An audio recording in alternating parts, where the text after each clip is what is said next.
here's Alex Stavropoulos. Well, and welcome to all our usual listeners and viewers. This is Going Viral, show for February 1st, 2022, Tuesday.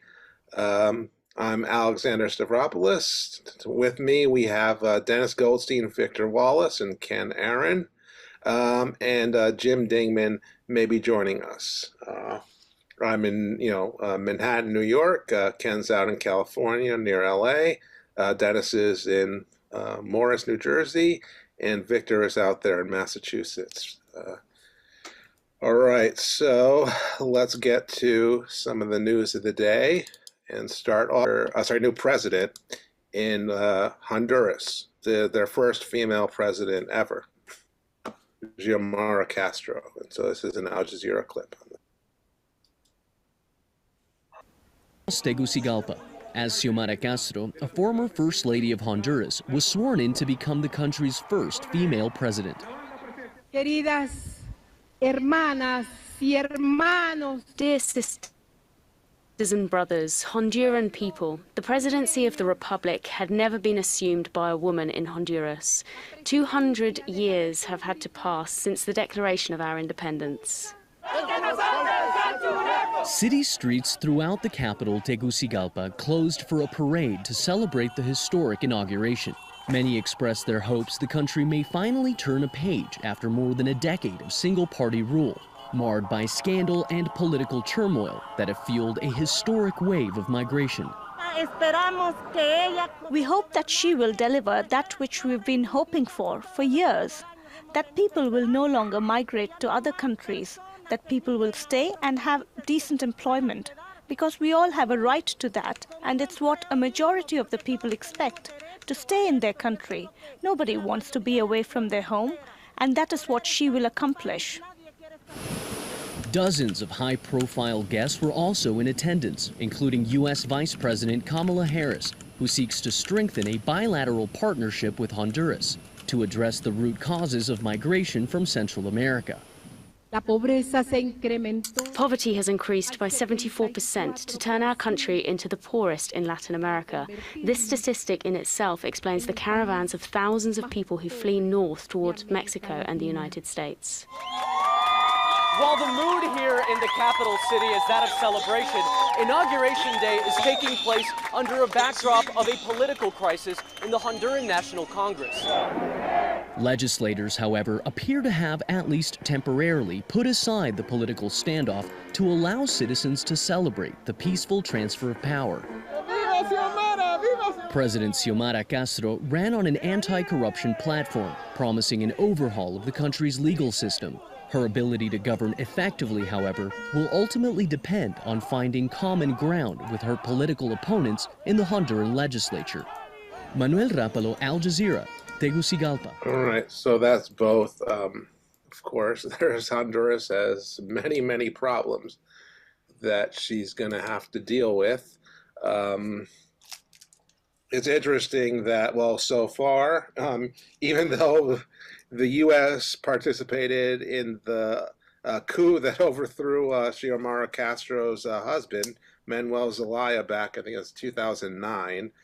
So far, they're expressing support, or the new Biden administration is, which may be because they're wising up that, hey, if it's a bad idea to destabilize these Central American countries, because that's why we get all those migrants, and that then we get troubles on our borders. So maybe if we can help, the U.S. can help Honduras to become a more stable, economically prosperous country, that's good for us too. Although, well, we'll see how things go along. Again, there's a very entrenched oligarch class, including a bunch of, there's the involvement of the former government of Juan Orlando Hernandez in literal drug trafficking. The president's brother, I forget his first name, also Hernandez, is in jail in the U.S. on drug charges. And almost everybody believes, again, the former president is also part of the drug network. And of course, there have been over the years, thousands of people killed in Honduras, including by, the usual right-wing death squads. funded and trained by the U.S. So, Honduras is going to have a lot of problems to deal with, but at least now they have a government that wants to basically change things for the good. And of course, always good to have, more women in government. Why? Well, because diversity, just like, it's important to have people from different backgrounds more. That means, besides the usual white guy, over and over, because they have different life experiences. And again, it's of course white men for the most part who've been ruining, people from basically, Spanish families who've been ruining Honduras for, its entire history. So maybe they can do better with a woman. But Victor or Dennis, have you any thoughts about what might be going on here in Honduras and, in general about Central America, what this might represent? Well, I just see it as part of the trend that's coming back again of more progressive victories, like the one in Chile, the one a year or two ago in Bolivia, the one in Peru. And so it's encouraging at one level. I don't know if it's going to go any further than the previous time. And of course, the countries that have gone the furthest, Venezuela has come under terrible attack, and I fear the same again. It's not the last time this has happened. So I don't know what to say. I don't have one and of the Honduran army, for example. No. Again, there are forces against her, but to what you were saying, Victor. One of the things the new government immediately recognized Maduro's government of Venezuela, so they reestablished relations. So, which suggests a more inter-American. Well, I don't know about alliance, but that certainly they're not just taking the U.S. government line of Right. not recognizing Nicaragua, Cuba, and Venezuela, which a number of other countries follow. But Dennis, do you have any thoughts? You have to unmute, I think. Dennis? If you're still muted, I think, Dennis. Yeah, you got to unmute yourself. I think you're still muted, Dennis. Gotta hit the button. Can you hear me now? Now we can hear you, Dennis. Yeah, so go on. Essentially, I agree with the Victor. I would say that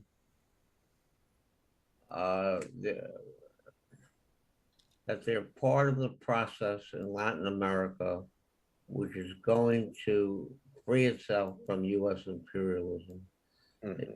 It's a long, hard struggle and process, but that's what's happening. U.S. imperialism is weakening. The U.S. is in a structural crisis. Capitalism is in a structural crisis, which means they're not going to get out of it. And the sooner we build a socialist movement and win some revolutions, the better off we are. Otherwise, it's just going to be going on for a long time. And the problem is global warming. Right. As long as we have global warming, we have to change to eco-socialism quickly. But it's really a long, drawn-out process that we're in right now. And if we didn't have global warming, I'd say, well, maybe in 100 years, things will have changed significantly. Maybe in 50 years, maybe in 25 years. But we have a very short space of time to do something about stopping global warming.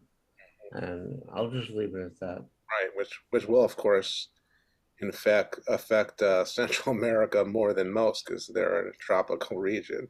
So those are some areas that could literally become unlivable in some climate scenarios. But Ken, what are your thoughts on Honduras? Mostly that sounds very good to me. Having looks like an intelligent person. I looked it up. Honduras only has about 10 million people in it. Yeah, It's a yeah, small population, about right. All less yeah. smaller population than Brooklyn. Smaller than Nicaragua, I think. Smaller than Brooklyn, isn't it? Oh no, oh no, Brooklyn is like 2 million. Oh, okay. Well, Remember Manhattan. well, New York City is 8 million, I think, still, or somewhere around there. Okay, so it's like comparable to the population of New York, or Yeah, I mean, the whole tri-state area are like 20, 25 million. right. So I think the key thing is the core things in the country are education and work, industry. What they can do to make money. Crime too is important again because of the drug dealing. Oh, that's a problem. That could derail things, and corruption in general. Is Honduras known? I don't know. Is Honduras known as a source point? It's a transit. It's one of those transit areas like Mexico where the drugs go through. Okay. From Colombia? Yeah. They're not grown for the most part, but they go through, yeah. From Colombia mostly, yeah. So, well, okay. It goes back to the 60s and 70s, I think. But hasn't been relieved by the legalization of marijuana in the States? Well, cocaine's not legal, so, and heroin and so on. So there are other drugs always. Okay. Yeah. I don't know. I haven't followed that. So that's the main, you feel that's the main issue more than. Well, that's a big issue.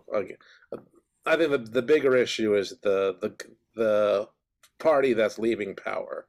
They have a lot of money. They have a lot of economic power. They have a lot of rich people associated with them. And again, there was a coup against her husband. That when there was a previous progressive government, mostly because he was making moves to ally Honduras with Chavez in Venezuela. They literally told them, I think, at one point that they couldn't join this ALBA economic alliance that Chavez had started. And so, well, when he didn't listen to them, they literally had the military grab him and put him on a plane and fly him out of the country, and established a military dictatorship. And then they installed this Juan Orlando Hernandez, who's basically a goon. And they've been killing hundreds of. They've had huge demonstrations over the years. They killed hundreds of these civil society people. Okay, wait a minute. The question is the U.S. or any other country have a military interest in Honduras? Oh yeah, U.S. has a base. Wait a minute. Do you think Victor knows on that? Is that something Victor would know? I don't know, Victor. Base there. Yeah. Oh, that was the other thing. Let's get Victor in. What? No, I don't know that much more in detail, but I mean, all the time that the Contra War was being waged against Nicaragua, they were using Honduras as a base area, and they had several thousand U.S. troops stationed there. Now, I haven't heard whether they've been withdrawn. I think I would have heard, but so as far as I know, they're probably still there. There's one other thing I wanted to mention about Central America in connection with the environment. A very interesting development I heard about in El Salvador, which is that they had such a massive demonstration against the prospective Canadian, I think it was gold mine, some kind of mine. They actually passed a law outlawing all mining of any kind in El Salvador. Really? Which is the first. I'd never heard of such a thing. Yeah. We could use that, everywhere. Yeah. Okay, but so you don't know whether or not they still have a base there with the U.S.? No, I'm pretty sure that they do. They probably do. It would be very surprising if they withdrew it. No, because actually I can distinctly remember Max Blumenthal in the Gray Zone. They went to Honduras and they took video outside the base. This is like 2 years ago that they did this. So I can't imagine the U.S. left since then. So, yeah. Okay, well, looking it up, it's called Soto Cano Air Base. Yeah. Also known as the Palmarola Air Base in Honduras, just south of Comayaca, something like that. And has 600, wait a second, between just 500 to 600 troops. Right, but a lot of them are special forces. So they're, Okay, great enough. Those So Green Beret guys, you know. So the U.S. has an excuse to invade, right? No, they've done it in Johnson, and let's play two clips. One about Partygate, the other one about him visiting Zelensky in the Ukraine to distract from Partygate. But yeah, these are fun. But so let's play them both, and then we can discuss what he's up with him. A failure of leadership behind the famous Black Door. Sue Gray's crunch findings, more biting than expected. The report talks of high standards not being met by those setting the rules, of excessive alcohol consumption in the workplace and gatherings without clear authorization or oversight. Some behavior, she said, was difficult to justify against the backdrop of the pandemic. With nothing overtly critical of Johnson himself, it's perhaps not the big takedown his rivals hoped for. A contrite Prime Minister appearing in front of Parliament, promising to overhaul Downing Street and clean up government, but no talk of stepping down. And I'm sorry for the things we simply didn't get right, and also sorry for the way that this matter has been handled. I get it, and I will fix it. And I want to say to the people of this country, I know what the issue is. Yes, Mr. Speaker, yes. It's whether this government can be trusted to deliver. And I say, Mr. Speaker, yes, we can be trusted. Sue Gray had been planning to release a fuller report until London's Metropolitan Police stepped in, calling for her to pare down her findings while they carry out their own criminal investigation into 12 gatherings, including an alleged party in Johnson's flat. For Johnson's opponents, it isn't just about what's in the Sue Gray report, but what's not in it. For his fiercest critics, they will have to wait for the results of the police investigation to find out more about the most serious offences that could cause the most harm to Johnson's political career. But the results of that investigation could be many, many months away. Even now, he is hiding behind a police investigation into criminality, into his home and his office. The British public aren't fools. They never believed a word of it. They think the Prime Minister should do the decent thing and resign. But it's not just the opposition that's been ramping up pressure on Johnson. Some of his own MPs have been quietly plotting against him. Other familiar faces are determined to hold his actions to account. What the Gray report does show is that Number 10 Downing Street was not observing the regulations they had imposed on members of the public. So either my right honourable friend had not read the rules, or didn't understand what they meant, and others around him, or they didn't think the rules applied to Number 10. Which was it? Monday saw a flurry of announcements by Number 10 on the economy, Brexit and Ukraine. This is a government eager to steer attention away from recent scandals. But when it comes to Partygate, there are still more truths to uncover. Heads, including the Prime Minister's, may yet roll if enough members of his own party decide it's time for him to go. Okay, so let's play the one on Ukraine. This is from France 24, sorry. No, Deutsche Welle for a minute. He stepped out of the heat of a possible leadership challenge back home. The British Prime Minister Boris Johnson putting Partygate behind him for a short while and traveling to Kiev to show support for Ukraine in the face of that Russian troop buildup at the border. The UK has been among Kiev's staunchest NATO supporters in this crisis, shipping anti-tank missiles, sending military instructors. Let's cross to correspondent Gulliver Cragg, who's in Ukraine's capital. Gulliver, what's the latest where you are?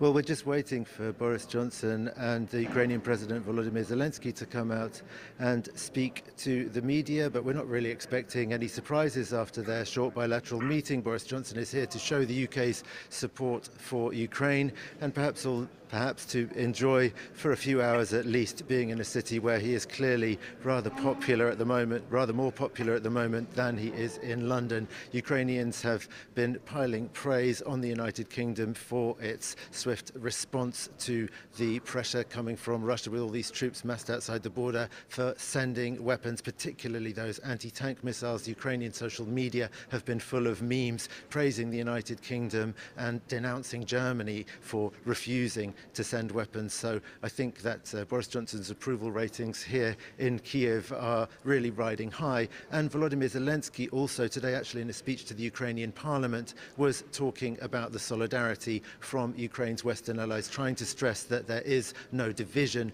between different allies of Ukraine. And he pointed to the fact that there are so many high-level visits happening in Kiev at the moment, particularly this week. Boris Johnson is not the only Prime Minister visiting Kiev this week. The Prime Ministers of the Netherlands and Poland will also be here, and also the Turkish President.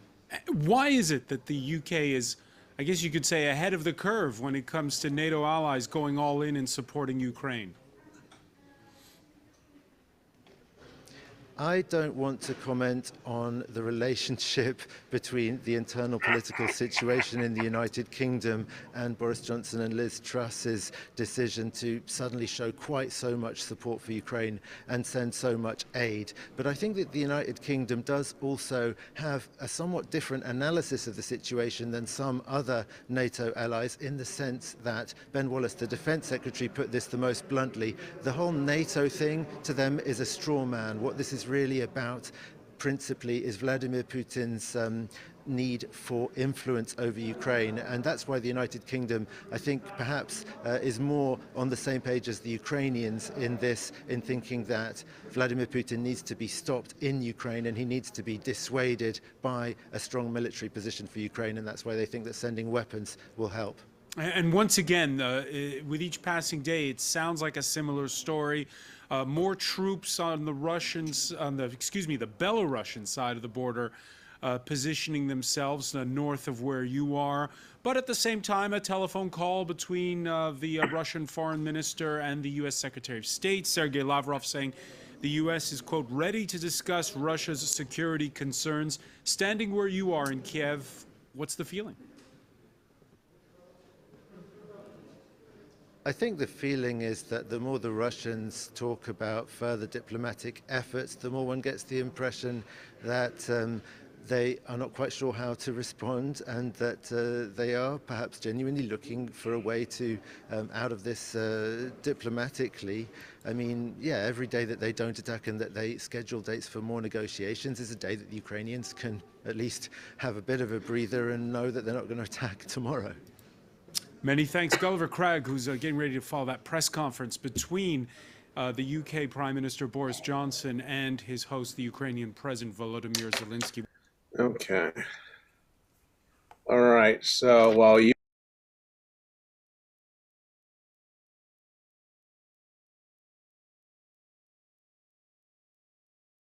can see right there, first of all, with the first clip, I mean, you can tell Theresa May was loving sticking her knife into, you know, the back of the man who got rid of her. Hi, I'm Charles Fain. On let me stop that. I report on the market.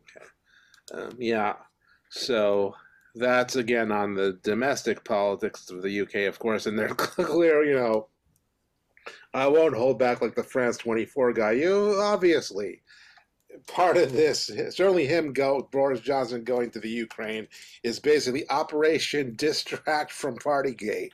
That's you know, he could have supported the Ukrainians with, you know, do a Zoom call with Zelensky. The reason to go over there is to show, well, he's being presidential, as they say. He's, you know, showing the flag.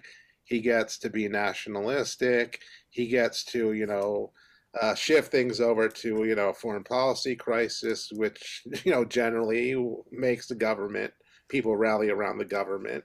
That's a natural tendency with, you know, any kind of nationalism. So, you know, but yeah.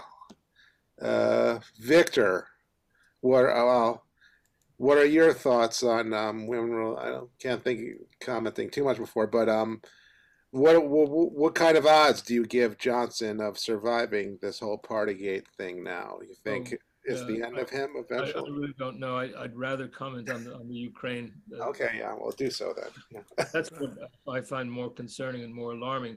And again, I think the segment you showed is typical of the Western media, in that they're focusing overwhelmingly on the Russian troop movements and so on, and not looking into or recognizing the background of the U.S. role in pushing the expansion of NATO. Because as you all know, the agreement back in 1990 of not expanding eastward has of course been broken dramatically.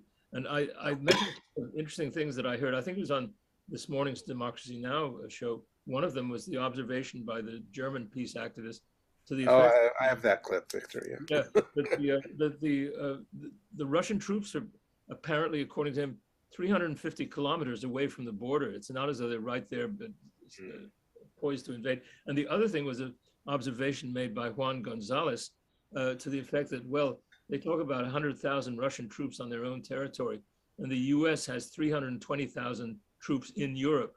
And so I mean, I think we have to really focus on the aggressive posture that's being taken by the U.S. and that's being supported, or at least not opposed, even by relatively progressive members of the U.S. Congress. I mean, there needs to be a big public outpouring in this country of opposition to all the moves to ramp up tensions in that area.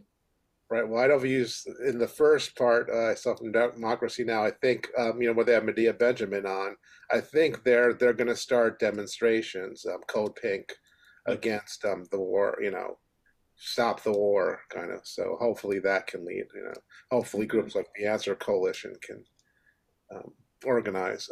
So Dennis. They're hoping for February 5th to have all over the country. Yeah. So Dennis, what are your thoughts on either Partygate or Ukraine? Is Dennis muted? I think you're unmuted, Dennis. The Americans are the aggressors. Can you hear me? Yes, we can hear you. Okay, I mean the military-industrial complex wants war, or they want, maybe they don't want an atomic war, but they certainly want these, they like it when there's a possibility of war, because it jacks up the military-industrial complex. And I would say our job is to de-escalate militarism in this country, imperialism and the military-industrial complex. And we have to build a movement of movements that is doing something like that. And I go back to the anti-Vietnam War demonstrations. I think we can do as well or better. But we have to do something about stopping the militarism in this country. No, we had millions before the Iraq War. I mean, with the biggest anti-war demonstrations in all of human history, were 24 million people around the world who demonstrated before Bush invaded. Unfortunately, nothing came of that, of course. But yeah, so it shows what can happen. And to what you're saying about the military-industrial complex, again, I think also on Democracy Now! They're mentioning there was some kind of Zoom call with I think it's the CEO or president of Raytheon, who was saying, of course, yeah, this is great for the weapons industry. They, this is a business opportunity for them to sell a lot of stuff to not just to the Ukraine, but to other countries in Eastern Europe to arm them against the Russians. But Ken, what are your thoughts on either story? Yeah. Well, what seems clear to me is in America. Oh wait, I gotta unpin you, I think. That's strange. There we go. In America, the positioning it's been set up PR-wise. The Ukrainians are suffering from threats from Russia. That's the scenario. It's not like we got to stop the Ukrainians from beating up Russia. It's Ukraine's is the victim position. So anybody who gets on the side of assisting Ukrainians is going to have an advantage in American politics on the, on the neoliberal level of the general population. Oh, the poor Ukrainians, they're good people. And Putin's a bad guy, and he's a mean guy. So that's that. And but coming back to and I still don't think anything's going to happen. They're just jockeying for position and, negotiation and everything like that. I don't think there's going to be any hot war because it's too expensive. We should all hope not. Yeah. Too expensive for the Russians. The other question, and in terms of finance, and also in terms of international relationships, because they do have relationships with other countries, and they're sending gas all over Europe and so forth. So, they don't want to. Yeah, they want to mess with. Boil the dinner in the pot. Anyhow, the one thing though is interesting with Boris Johnson, if he's been having like even more than 4 parties without masks, okay, that's good news in a sense. Even though they're not sharing it with the general public, they somehow have beaten COVID-19. And eventually, that technology or whatever pills they're taking or whatever they're doing that allows them to cohabit without masks. But Ken, remember, not Boris, but didn't his advisor, like, was it Dominic's Rob? I think he got COVID. So maybe, I didn't follow who in the cabinet got COVID. Well, but if we were to look into that, we might find that some did. I don't know. I just haven't heard. I know this. I know NPR in the U.S. and most of the legacy media, CNN and MSNBC, supports the government's mandates and vaccines and everything. Watch out! Right. Get your five-year-olds have to get. You're a governor. 5-year-olds have to. Hey, let me finish. 5-year-olds have to get vaccinated. So that's supported by the legacy media, including NPR. Yet, I have not heard any commentary about the massive attendance to the football games that go on all over the country, where there's 30,000 people rubbing elbows without masks, shoulder to shoulder, and it's it's outdoors. Yeah, but it's lots of people coming in and out of the stadium, and I don't know why the legacy media hasn't been reporting about these super spreader events creating big surges in contamination. I don't know why. And so I'm just saying there's something that we're not being told. That's all. That's what I'm trying to say. Right. Well, I don't assume know. you saw your own governor getting busted at the 49er game with Magic Johnson without a mask. And, there you go. They were French kissing too. I mean, what are you going to do? So something's going on that they don't tell us about. And AOC and everybody, she pulled it in. Well, we should talk about it with Steve tomorrow, since he's the medical expert. There's a whole new article in the Times that's kind of scary about how, the thought that, Omicron doesn't end COVID, and we could always get a variant that, beats is both infectious and completely defeats the vaccines. So they're playing up the idea that it's not over COVID. That's cheerful. It'll always be here, but it'll always. And one other guy was pointing out the guy who was, I think it's John Barry, who wrote the big book, very good book on the Spanish flu. I forget, The Great Influence, I think is the book. It's an excellent book. Everybody should read it. Points out that there was a 4th wave in, I think, 1920 that actually killed, at least in the U.S., killed quite a lot of people. So there's always, you could always have a later variant that, is quite deadly. So, so they're just warning again in the Times that, we still need to be concerned, etc. Well, I think there's one other aspect or metric of the COVID contamination or a pandemic that we're not getting reported, and it should be coming from the Wall Street Journal. How much money is Pfizer and they're making a lot. Was it Pfizer was $33 billion last year off? Yeah. But so these guys are going to be. You choose a clip now. All right. It's not some more, but you pick a clip for. Okay. 1 second. Let's see if I can find the clip that I already picked. No, I don't have it here. 1 second. Well, if I said 1 second, but I don't have it. 1 minute, maybe it's up here. No. This is it? Yes, I've got it. Okay, so let me share screen, and here it comes.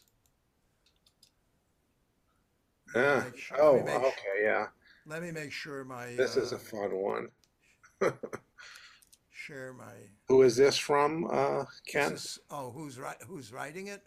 Something Is it Ottawa. an outlet or? Oh no, it's somebody on the street who's I don't know. Okay. No, it's got a sign that says Ottawa. I don't know. Let me make sure you get this. No, but full screen it. We're seeing it. Oh, yeah. Well, I'll talk over this. This is the Freedom Rally. Yeah, this is to freak out Trudeau.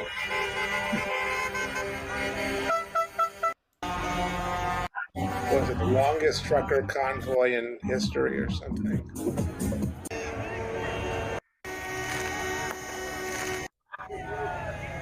They're not so good government.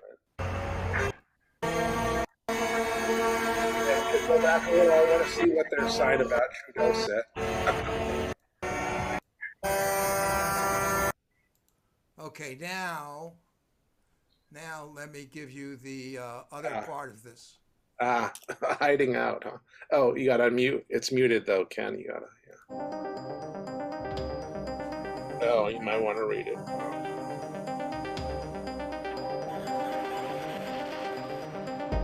Secret location.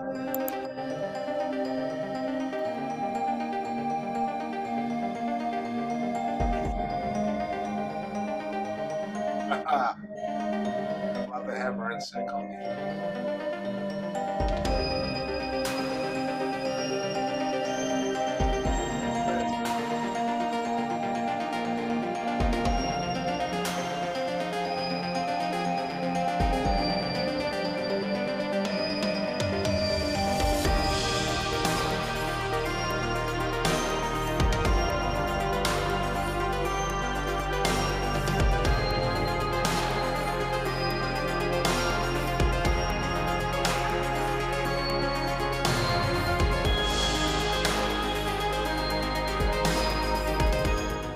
This convoy is all about freedom. It's not only with the truck drivers, it's actually for every single person. You, me, buddy down the road, it doesn't matter. It's all about your free choice. That's what it should be. Like I said, if you're vaccinated, cool, you did it.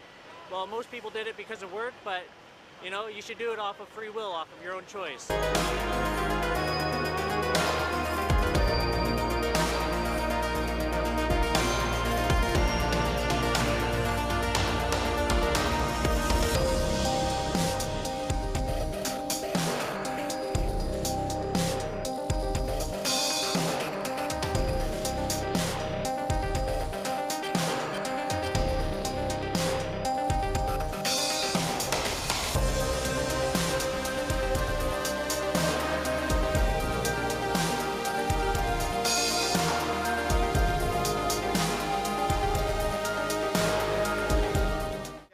The border, and it makes things tough, that's for sure. Even being around Ontario, things are difficult. You can't get food, you can't get water, you gotta have a mask. If you don't have your mask, you can't go into stores, you can't do anything, and just like things to be normal again.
it can be hard to feel in.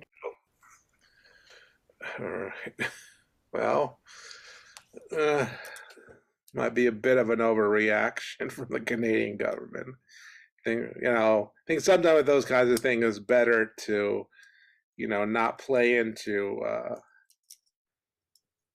the other side by making a big deal of it. I mean, and always, you hear, oh, there's, when they had, I don't know if you saw, Ken, but, they had a decently large, I think it was like 20,000 people protest against the mandates in D.C. And there too, I think the D.C. mayor warned that, the protesters could be violent, not only, but there were these stupid rumors about, the protesters were going to go into, restaurants unmasked for some reason. And, and of course, none of that actually happened. So it turned out to be just fear mongering in that case by, but yeah, but obviously this is a thing. I mean, it also reminds me of, I don't know if you guys remember back a few years ago, I think it was when Holland was Prime Minister of France. They're introducing some laws against, in agriculture, and basically the French farmers went on a rampage. They drove into Paris with their tractors and literally dumped shit, in front of the presidential building and the parliament to make a point. And, well, the French are always good with protest, and they basically stopped the whole attempt to.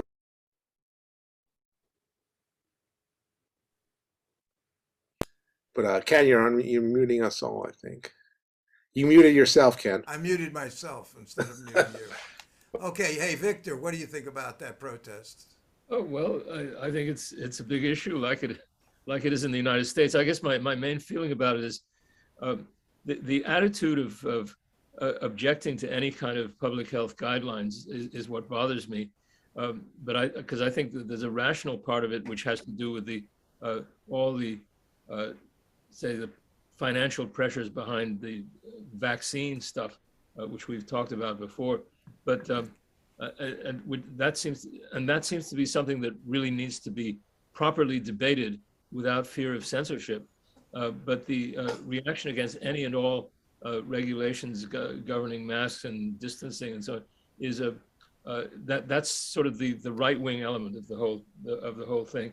And I think one of the most unfortunate things is that the policy, which I gather is similar in Canada to what it is in the United States, has in fact played into the hands of the right, because the right has sort of picked up on legitimate grievances, and the left is sort of frightened of it, and so more political gain is being made by the right in this context. But in terms of the Washington demonstration that you mentioned, Alex, I think what was striking about it was the way the crowd, in fact, as my sense of it from watching some interviews with the crowd, it ran the whole full political spectrum. And in that respect, it carries to me some kind of promise, as does even the figure of Joe Rogan, who I contrary to the previous impression I had, I don't see as strictly right-wing. He's right-wing in some aspects, but not totally. And we need to be open to seeing to what extent it's possible to build on the popular protest. The same phenomenon that we witnessed in 2020, when people who voted for Sanders and then were sort of repressed within the Democratic Party, and they ended up voting for Trump. And it's the idea that people with the desire to have the kind of program that Sanders would put in would vote for Trump is just so absurd. And yet that's what happens in practice. And the question of what we as the left can do to break through those boundaries, and while empathizing and sympathizing with their discontent, showing that their analysis is wrong and needs to be taken in a different direction, needs to target the real sources of the problems. And I think, again, to some extent, Kennedy's book is a useful tool for giving you the instruments to do this, but it's being the censorship against it and the failure to review it has also posed a problem, because a lot of people are not willing to touch that. So that's how I see the issue. I just want to follow up with one thing, Victor. Do you think that there's a danger, in the U.S., Canada, or any other country, of a totalitarian control mandating who can shop and who can go into a restaurant according to government access? Like you got a permit, you're allowed to go in and buy something, and you're not allowed to go in here. And that's a gradient scale. Of course, it's going to start with you can't go into ice skating ring, and then it's going to accelerate, and then it gets up to a point now where you can't go into a supermarket, maybe you can't go into a public bathroom, you can't go to school unless you have a vaccine, and that's going to be controlled by a gatekeeper, one person, like a Fauci or somebody else, who says, no, we're not ready, or yes, we are, or these guys are okay and those aren't. It isn't going to be voted on by a council or anything. So in terms of totalitarian control, do you think that these protesters have a valid cause? The question is, what is totalitarian? I mean, what I call for is the removal of censorship, completely free debate. So it's not that we don't need to have guidelines, because for public health reasons, you need to have guidelines. That doesn't make it totalitarian. The question is whether the guidelines are set and imposed as a result of it, as the outcome of a democratic process in which there's a free debate and respect for the evidence and all that kind of thing. That's what's lacking. And if you have that, then you can have the necessary guidelines, and it's not a matter of it's being totalitarian as long as there's a democratic process. But the U.S. Supreme Court just decided that the mandate for businesses over 100 people to require vaccination, otherwise you can't work there, was unconstitutional or inappropriate or whatever. They voted against it. And they approved a mandate for healthcare workers because they considered that it was functional, but not functional in other jobs. Right. So there is a question there. At least that was 9 people discussing it, as opposed to just the head of the CDC or something like that, or the POTUS, So it's a question of I think most people would agree with you. It's got to be decided in a diplomatic, democratic fashion, to some degree. Yeah, involving everybody, being well informed. That's the thing. Yeah. Absolutely. Hey, Dennis, what do you think? Is this a capitalist conspiracy or something? We can hear you, Dennis. Yeah. Can you hear me? Yeah. Go on. I think that I'm not sure on this one, but the question, the way I put it is, the capitalist system is in a structural crisis, and lots of things are happening around that structural crisis. And we don't necessarily have to understand every little aspect of every little thing that's happening to know that the world is not going to get over the structural crisis of capitalism until we change to eco-socialism. And that's what the contradiction is between fascism and socialism. And what the capitalist class will support is authoritarianism, known as fascism. They will not support socialism. Socialism will have to be fought for by people who are ready to fight for it and who understand ideologically the situation. Dennis, I'm not understanding you. Are you saying that a minority of the population could implement socialism without consent of the majority? No, it's impossible. Socialism requires democracy. Okay. All right, So I I would misunderstood. say no. It's up to the people to fight for a new system. I knew, well, at least my perception was, this is like in the mid-70s, 1970s, when I was running an organization called the Council for Social Development. I knew that we needed a radical revolutionary change. It hasn't come. It could never come. But the point is that the way to solve the problems is not within the system, but by changing the system to something else. And that something else could be, from a capitalist standpoint, fascism. From a socialist standpoint, ecological socialism. And the reason I say ecological is because we have to solve global warming, or else we're all through.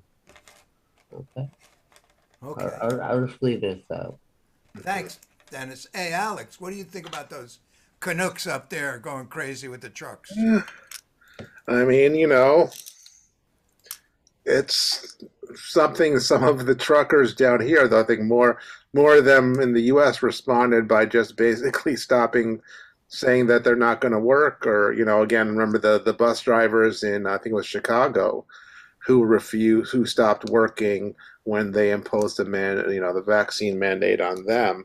So here it's had an effect on, it's been part of the supply chain issues that, people who don't want to be vaccinated didn't, stop working as truckers, basically. And, essentially went on a kind of strike against the, so we've had. That sounds backwards. The mandate was get vaccinated or you can't drive the truck. Right. So they just stopped working. They're like, no, they were told they couldn't work unless they had a vaccine. Yeah. So they're like, we just won't work then.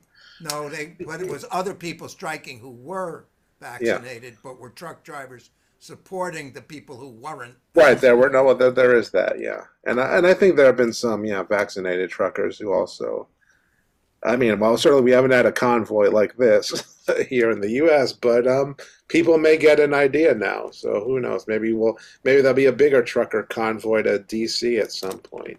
Well, we've always had people like Jehovah's Witnesses who won't get blood transfusions. Right. We have people are allowed to opt out. We have. There's always the religious exemption too. Yeah. I think we got 70% of the U.S. I think Christian Scientists can, and certain other groups who don't. Yeah. And we've had political groups that won't pay taxes, right? Right. Yeah. The Bundys and. But the big one is we got 70% of the U.S. population is obese, so they won't stop eating donuts. No. And so maybe they should get a card that says, well, you're not obese, you can go buy a donut. Right. You see, so it gets. Well, that definitely makes COVID. That's a comorbidity for COVID. So yeah, that's right. You don't even need. I'm sure it'll be interesting I'm sure somebody will eventually do it, but to do like a statistical survey for how many COVID deaths can you attribute to obesity comparing the U.S.? No, excuse me. The CDC, the head of the CDC said with Omicron, 75% of the deaths were people who had 4 comorbidities. Right, comorbidities. Yeah. 75%. So, you could outlaw not exercising or eating too much sugar. You could boycott the sugar companies. There's lots of things you could implement. And maybe it's a good idea. That's the kind of the way they operate in China. Mm-hmm. This is bad. Stop it. So you got another video, or you want? Yeah. I'm going to take my leave at this point. Okay, Victor. It was good to have you on as always. Thanks, Victor. Good to see you all. Carry on. Okay. Thanks as always, Victor. It's good to have you. All right. So let me. I would first ask. Well. Ken, do you have any Irish ancestry in you? Because this is in Ireland. But not my family. Okay. My time in Ireland. Well, this is, again, when it's the 50-year anniversary of the infamous Bloody Sunday. Yeah, Bloody Sunday. So Deutsche Welle. Well, I'm sure you guys were alive for it, but I've seen it as a historical event. But so this is Deutsche Welle talking about this, right? Well, of course, you guys might have a more direct memory of that. Again, wasn't born yet, but have done quite a bit of research. After I saw Paul Greengrass's excellent movie Bloody Sunday, which did, I thought, a pretty good job in kind of a docudrama style of showing what really happened, which again is that the British paratroop soldiers gunned down a crowd, trying to stop this demonstration, and overreacted, and then the whole thing was covered up. Even the British Army even issued medals to some essentially the war criminals involved here. And again, that's one reason why I will never respect the Queen, because she, of course, had to give those medals. So that's one reason why. And again, my sympathies have always, as a kid growing up, again, being Greek with our history of resisting British imperialism, that goes back to the 1944 occupation and the whole history of British intervention in Greece over the decades, which is big. And so my sympathies was always with the Irish nationalist cause in general. But Dennis, you were around for this, so what are your thoughts? I don't think we've ever gotten much into the Irish, the Northern Ireland troubles and all that, but in general, would you have any thoughts? Who was what are your thoughts about the British, the whole Protestant versus Catholic thing, and the struggle that happened, all those decades ago? I think you should be unmuted, Dennis. So I think we can hear you. Yeah. Can you hear me? Yeah, we can hear you. Yes. I'm definitely on the side of the Irish. One of my favorite shows on WBAI is the Irish Show. Oh, really? Okay. And they're who does that? Because I've never heard it. Malachi McCord. Right. Yeah, I met him on occasion. Yeah, he came to the Fight Back meetings. John McDonough is the main force behind it. Right. And of course, he's Frank McCord's brother. Right. That's exactly right. They're Republicans. Yeah. And I'm 100% on their side. I would say that ideologically I would be a Republican also. It's 800 years of British rule in Ireland, and Northern Ireland is like part of that whole process.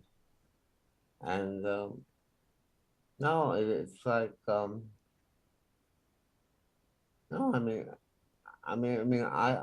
I am against imperialism, period. And British imperialism was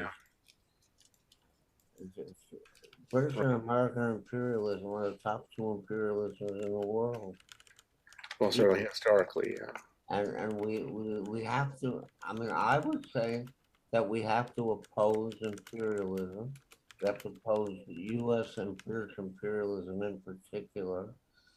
And we need to be eco-socialists. Yeah. That's why Victor Wallace's books are on target. Yeah. About eco-socialism. Right. Our job is to change the world. That's what I think. Well, that's a pretty tough task then. But yeah. I'll leave it at that. Yeah. And I should mention, actually one of my favorite courses, history courses ever, is actually an undergrad course I took at Queen's College, CUNY, with Professor Patrick O'Brien, that was on Irish history. And I remember his comment on, the role of the British in Ireland was that they always managed to screw things up somehow. So he wasn't so much on, him again. Well, from the name you can tell he was Irish himself. But he again, he didn't just blame the British. Again, his idea was more that they were kind of just mess things up, rather than they were, deliberately evil, which is one point of view, and certainly here with Bloody Sunday, as everyone should know, it was the greatest event ever for the IRA. It led to, hundreds of people joining, because essentially it's John F. Kennedy's line that, if you make peaceful revolution impossible, you make violent revolution inevitable. But Ken, you were around for all this too. What thoughts do you have on the significance of Bloody Sunday for, not just Irish history, but, these kinds of struggles for nationalism and religious conflict, etc. Well, it throws, on the other side of the world, down in India, right. There was an event where the British, I only know this from the movie Gandhi. I wasn't there. Right. I don't know when it happened, but 47.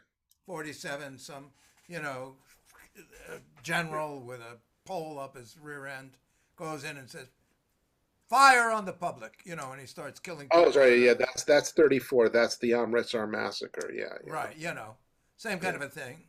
And in fact, at the time, there was a quote at the time, and it's in the Paul Greengrass film, based on what somebody said at a press conference at the time from the marchers, that this was our Amritsar massacre. So they made a direct connection, because there was the obvious parallel. Right. Because British soldiers shooting on, And I'm working with a group that memorializes the events of Tenement Square for the last 30 years.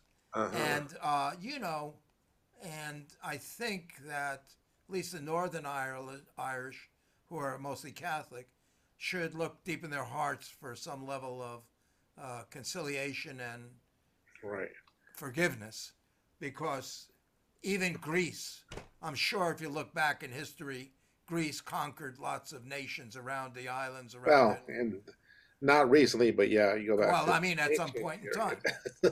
Yes. Which is the last 1,000 almost years. Everybody's been, Yeah, everybody's got some. Even go back to the ancient Jews. Yeah, they were, Israel was going around, at least according to the Bible, even, you don't even have to go to the Bible. If you go around to histories of, the Roman era, Herod was going around conquering other people in the area before the Romans showed up. So yeah, even the Jews can be imperialists. That's right. And then you know what?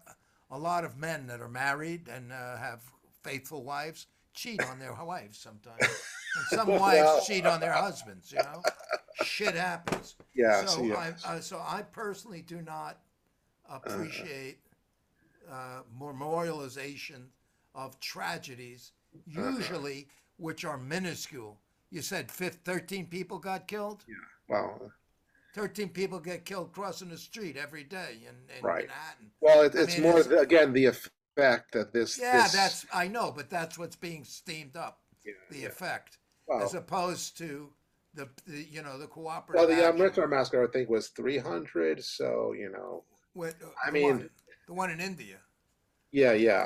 That was, different. Tenement Square might have been up to 2,000, 200 or 2,000. You can't tell. But these are don't even compete with tsunamis or hurricane, volcanoes blowing up. Or COVID deaths. Right now, the COVID deaths are like 5 million people, right? Yeah. Worldwide. That's a lot of people. Well, Sacco said the anarchists didn't kill so many people, but it was a significant thing, their bomb throwing. Right. They, I don't think, ever killed more than a few hundred people, even worldwide. But, they killed the Tsar, among other people. So, they had a big impact. It's an exploitation of human psychology.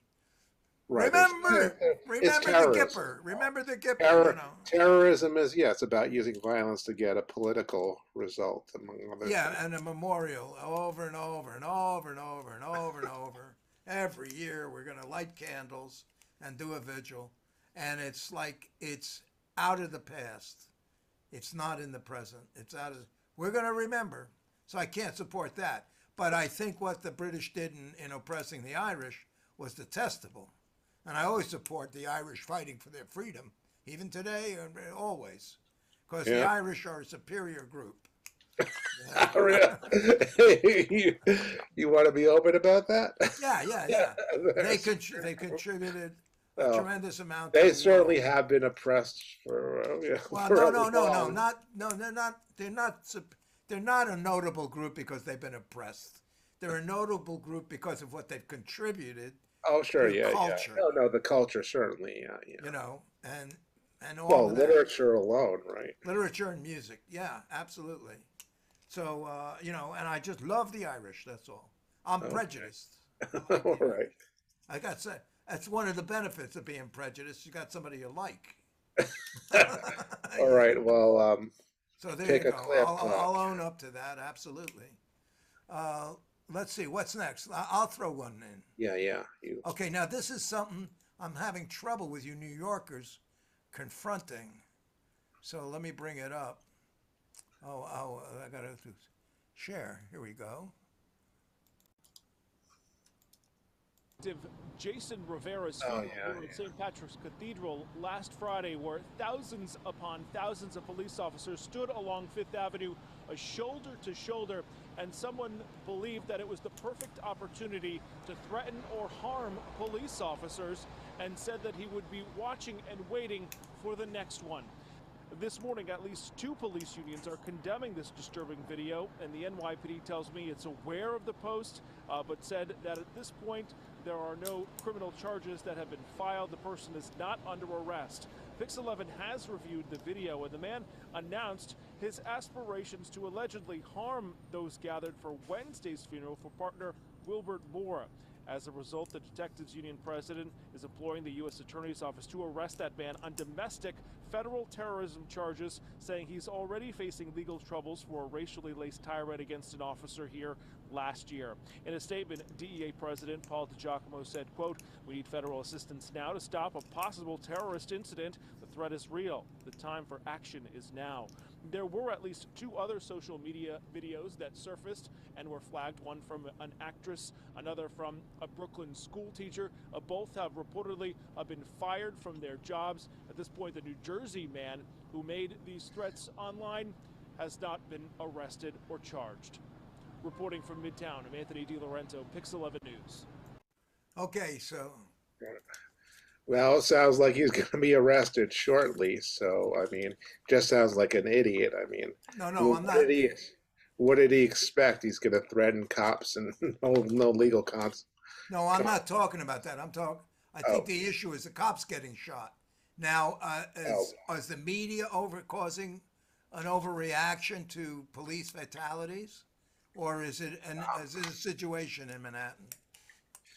Well, part of it is the whole, if it bleeds, it leads. Just a long time thing for especially local media, tendency. So naturally, this is what they think gets people to watch their, nightly news, evening news by playing this up. So there's a natural tendency to make a big deal out of these things. And then there's, one I actually listened to a podcast from Yasha Levine, and he's moved to San Francisco. He was saying, one thought of his was, the possibility that the cops are essentially allowing crime to happen in order to, get people on their side. That they're kind of, they're not being as proactive against crime in order to help create a backlash against, the Black Lives Matter, and say, we'll kind of let crime happen. So and then you want the cops to to be, like they used to be, and be tough against crime. So again, who knows if, I mean, again, it's just one person's point of view, but I think it's quite possible that there's some kind of, cop stand down essentially, as a reaction to, the pressure on them and, wanting. So I wonder about that in terms of the certainly, again, and we also know, of course, the crime is nowhere near the way it was, say, in the 80s or 70s, it's still consistently lower than, the worst, which in my opinion has a lot to do with them taking lead out of gasoline. I think the removal of a lot of lead that, actually damaged a lot of people that, gave them a predilection for crime, that people were damaged by having too much lead in their blood. That mean, and that is shown to like their less inhibitions. And I think that contributed to, because again, you can see like there's like no, not quite a one-to-one correlation, but that's one argument. I mean, again, the crime is not up to where it was, say, in the really bad period, so it's still much lower. Again, there's also the question, well, how much of this is a result of people, economics, people turning to crime because they don't have a job or they're not making money. And then, yeah, some of it is probably media hype. Certainly there's a lot of attention to those, those organized gangs going in and, looting malls and stuff. That whenever that happens, they always make I mean, that's happened out in California a bunch of times, Ken, right? So I think whenever that happens, there's always media always makes a big deal about it, right? Oh, okay. I can make some comment about Yeah, that. yeah. Well, there was another thing that happened in New York.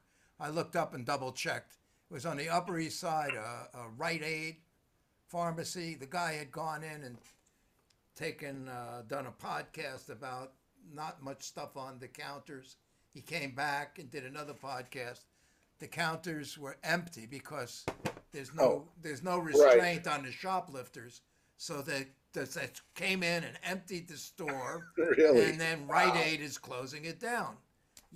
So it has consequences.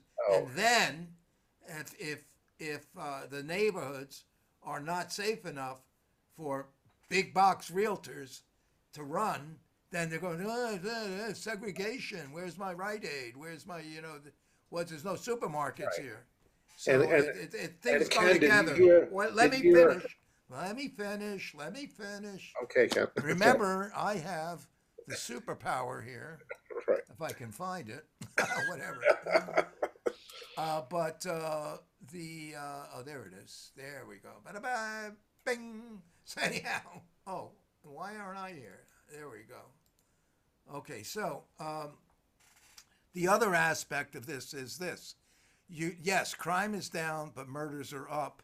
And the murders that are hitting the news are people thrown in front of trains, cops shot in an ambush, and people shot for no reason, sitting in their car or, going out. It isn't robbery.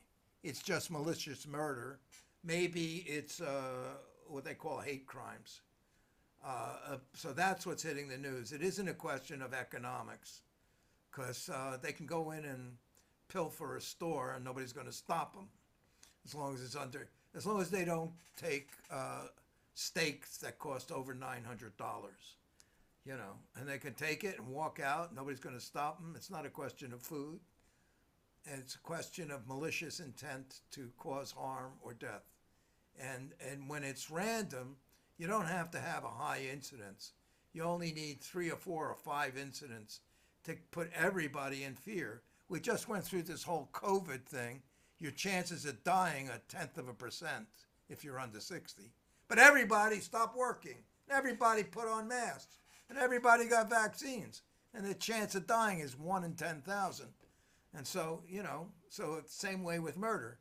Sure, you know, only 5 guys got murdered, but the next one could be somebody I know. So it has significance on the nature of a society, of whether or not they're comfortable, whether they feel they can just go walk down the street la-di-da-di-da-da-da without wearing a bulletproof vest. You know, actually, that's a good idea. I think I'm going to invest in bulletproof vest manufacturers. So that's the that they sell in New York, and that's the end of that. And let's see what Dennis thinks about the shootings in New York. I think Dennis Come on, has left Dennis. us for a minute. I don't Oh, see he him. left for a minute? Okay. Great. So if he's, Dennis is, yeah, it's Left the serial. building. He's not there, left the property. So I have another one that I think is pretty good. Let me show that, and then we'll go back to you. Is that okay? Sure. All right, let me see if I got to go here to get it. I got to pull it up and then share it. There we go.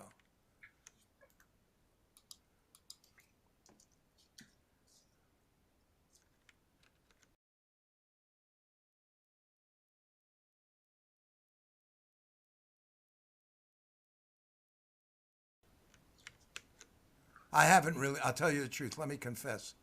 I haven't watched this. Most, diplomatically speaking, absurd country in the world.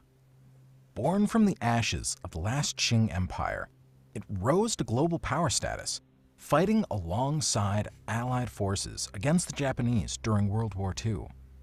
Until 1971, it held a powerful seat in the United Nations Security Council, but is now only formally recognized by 14 member states, like Eswatini and Nauru. Though at one point, the Republic of China had governed over the majority of East Asia, it is now confined to the main island of Formosa and several smaller islets off the coast of Fujian in the People's Republic of China. Some Taiwanese territories, like Kinmen and Matsu, lie only a short distance from China's mainland shores, while other islands, like Taiping, lie in the middle of the South China Sea. In all, Taiwan's landmass is about 0.37% of that of its larger neighbor, and its population of 23 million pales in comparison to China's 1.4 billion. The latest chapter in the Republic's history began with Chiang Kai-shek's Kuomintang government's retreat to the island of Taiwan, then Formosa, from Mao's Revolutionary People's Liberation Army on the Chinese mainland. Ever since, Taiwan has been home to the self-proclaimed Republic of China, which retains its claims over the Chinese mainland and several territories historically controlled by the Qing dynasty. This political tension between the two Chinas has shaped the region's history ever since. Over time, Taiwan underwent a process of democratization and now considers itself a sovereign and independent state. However, the PRC maintains its position that Taiwan is a rebel province and does not recognize its elected governments. The 2005 anti-succession law that formalized the PRC's ability to use military means against Taiwan states there is only one China in the world. Both the mainland and Taiwan belong to one China. China's foreign policy pivots around its territorial unity, not even recognizing Taiwan's de facto and declared succession. This concept is, of course, important for every country. However, for China, this is especially deep-rooted in its history. The century of humiliation under imperial and republican control of China is viewed as one of the weakest periods in China's long history. Refusing any further placation and projecting an image of strength became a tenet of Chinese foreign policy, which it still maintains to this day. Chinese elites stated their preference for a path to peaceful reunification, a sentiment which culminated in the creation of unification councils in both the PRC and the Republic of China in the 1990s. However, in the early 2000s, unification talks went south. China's efforts to break the one country, two systems principle in Hong Kong cemented the perception of irreconcilable interests across each side of the strait. The region's rapid remilitarization by both sides has renewed decades-old concerns of possible invasion of Taiwan.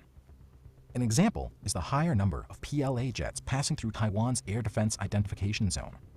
While these zones should not be mistaken for the country's air and sea territorial area, China's incursion upon them has been considered a threat to Taiwan's national security that the U.S. Secretary of State Antony Blinken has said could undermine regional peace and stability.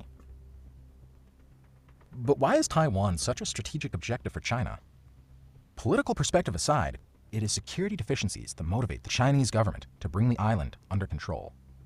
From Beijing's perspective, Taiwan presents an invaluable strategic position in the East China Sea for its maritime border. China's external security strategy pivots around the securitization of the first island chain, beginning at the southern tip of Kyushu, stretching down the island of Borneo. The area is not only essential for China's foreign and border security, but also for the defense of other countries, including Japan, the Philippines, Indonesia, Malaysia, Australia, and even the US. For more information on what this zone strategy means for Japan, you can check out my other video on the Japanese First Island Maritime Strategy. Two main factors dictate China's reliance on Taiwan and the First Island chain. First, China lacks strategic depth between its coastal areas and the reach of its regional adversaries' weapons. Taiwan creates a pocket of insecurity on the vital Chinese coast, pushing inwards against China's defense lines. The majority of the country's population lives along the coastline. That's as much as 60% of its 1.4 billion citizens. Major port cities like Shanghai, Hong Kong, and Shenzhen are not only home to tens of millions of people, but also are central parts of China's export-driven economy. Of the top 10 GDP-producing provinces in China, 8 are on the coast, and would therefore be very close to any cross-strait confrontation. Only around 100 miles, or 161 kilometers, separate the PRC's coast from Taiwan's air bases. Taiwanese missiles and jets could theoretically threaten China's major coastal areas like Shanghai and Hong Kong. That's also why the US never sold any long-range air superiority jets like the F-15 or aerial refueling capabilities to its Taiwanese ally, for fear of unnecessarily provoking an already wary China. Second, the First Island chain drastically hinders the PRC's expansion into the Pacific Ocean, which curbs China's capabilities to project power and deter foreign intervention in the region as a whole. Its 3 major military ports of Qingdao, Ningbo, and Changjiang all have limited access into the Pacific, making any routes easily targetable by enemy forces. For instance, PLAN squadrons sailing from Taiwan would be less observable by China's regional competitors, and could theoretically sail undetected into the Pacific, expanding its deterrence and attack capabilities while reducing the predictability of its pathways. It comes as no surprise then that the Chinese and Russian navies have begun increasingly bigger exercises in past years. The most recent joint maneuvers, taking place from the 17th of October to the 23rd, circled the Pacific coast of Japan and sent a clear message to Tokyo and the US 7th Fleet Command, based in Yokosuka, that China potentially represents a threat to Japan. Thus, control over this island chain, of which Taiwan is the most important link, has advantages for both parties. For the US and Japan, the first island chain is critical in their China containment strategy, whereas for China, these islands are essential in securing its border, protecting its sovereignty, preventing US collusion, and creating a buffer zone between its shores and its adversaries. So, if Taiwan is so significant, why won't the PRC invade the island? The first reason why China won't invade Taiwan lies in President Xi's speeches and political interests. His publicized threats, like his pledge to reunify Taiwan by smashing any independence plot, or a reunification by 2049 with all necessary means, are signs of deteriorating relations, but not an actual military intent, instead aiming to intimidate Taiwan and its partners in the face of an emboldened ROC. This narrative is a continuation of Xi's decade-long propaganda push around the revival of the Chinese image. Increasing verbal attacks against Taiwan is a way to bolster Xi's international image and consolidate power. As China's GDP growth slowed from 7.9% in the beginning of his term to 6% in 2019, down to 2.3% after the COVID-19 pandemic, President Xi's propaganda has been focused on presenting an image of a strong, capable China, especially against foreign powers. Portraying Chinese forces involved in heroic operations, like in anti-piracy engagements in the Gulf of Aden, taking a hardline stance in trade talks with America, or in China's historic efforts against Japan in World War II. Actually acting on any threat to invade Taiwan would risk breaking this aura of invincibility that is vital to the CCP's national image at home and abroad. Invasions are difficult, amphibious operations even more so. This type of operation involves far more moving parts compared to other military maneuvers, entailing the use of sea, air, land, and even space assets. the utilization and application of which would be new and unprecedented in the modern history of warfare. On top of that, the People's Liberation Navy lacks actual major combat experience, the last being in 1894 in the Yalu River Battle. In the modern era, amphibious warfare is already a pretty difficult feat, especially in an area as contended as the Taiwan Strait, and would involve incredible coordination of resources. Also, unfavorable conditions like typhoons and strong tidal currents drastically reduce the windows of time where such operations could be feasible. The majority of Taiwanese territory is covered by insurmountable forests and mountains, some almost 13,000 feet tall, reducing the amount of potential landing points in any invasion. Additionally, troops and machines need to be constantly resupplied with food, water, ammunition, and fuel in complex resupply operations that can leave positions exposed. Longer and more complex supply lines multiply this risk exponentially. For example, such operations accounted for the majority of U.S. casualties in Iraq and Afghanistan. Any attempt on highly contested waters, such as those of the Taiwan Strait, expose the flank of major losses by anti-ship missiles and sea mines, and grant defenders a strong advantage. Additionally, China risks getting isolated internationally if it is perceived as violating international law, which it has already been accused of doing in its South China Sea claims.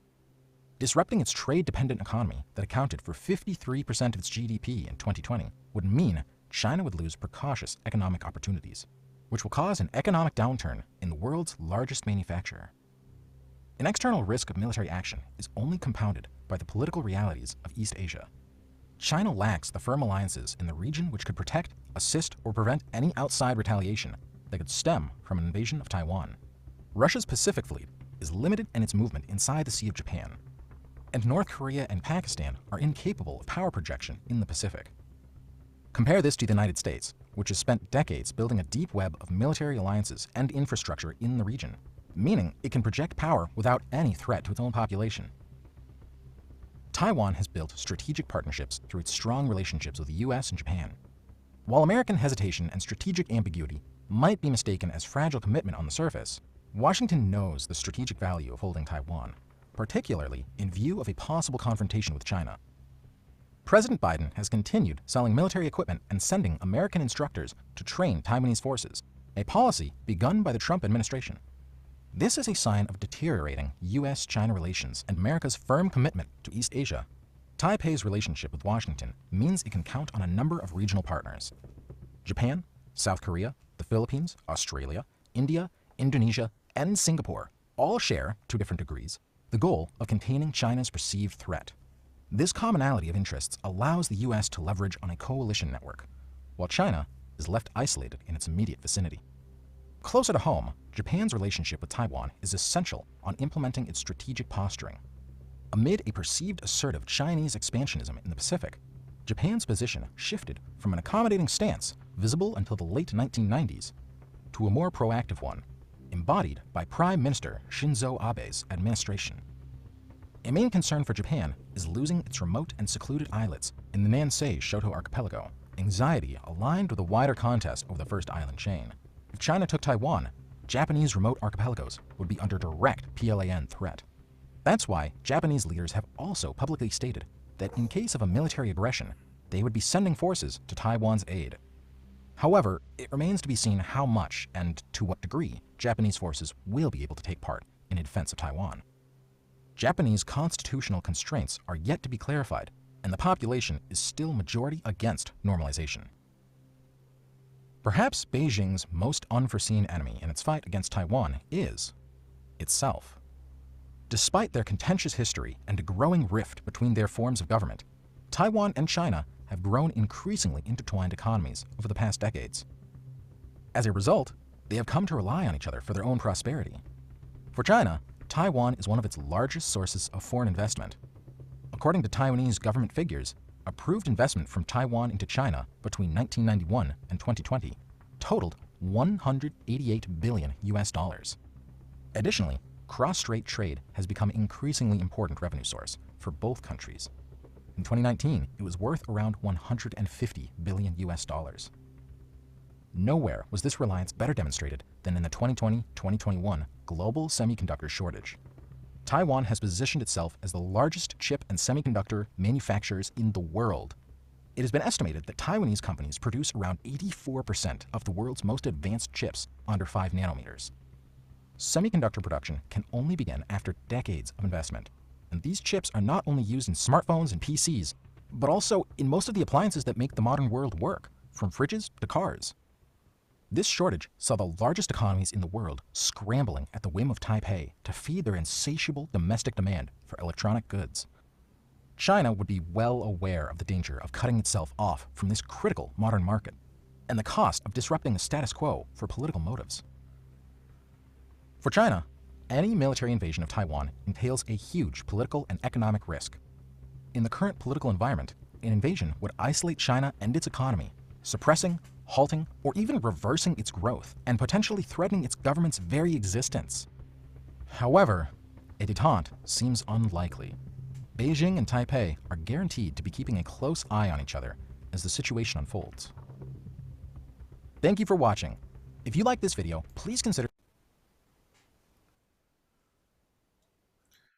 Well, it's too bad Jim isn't here because, well, he would have plenty of comments. But, you know, hey, we at the New York Military Affairs Symposium have been discovering the whole Taiwan-China situation, and, you know, would they invade? What happens if they invade? We've been discussing that for more over a decade at this, probably 20 years at this point. So, you know, we've been through all the different arguments. You know, I tend personally to think that, well, China isn't ready to do it yet, even if they wanted to. Also, the Taiwanese they've been preparing for a Chinese invasion for, since 1949? So what, 70 years? Yeah, over 70 years at this point. And, you know, given the geography of Taiwan, they pretty much know where the PLA would land. You know, they prepared the beaches. They know how they would fight.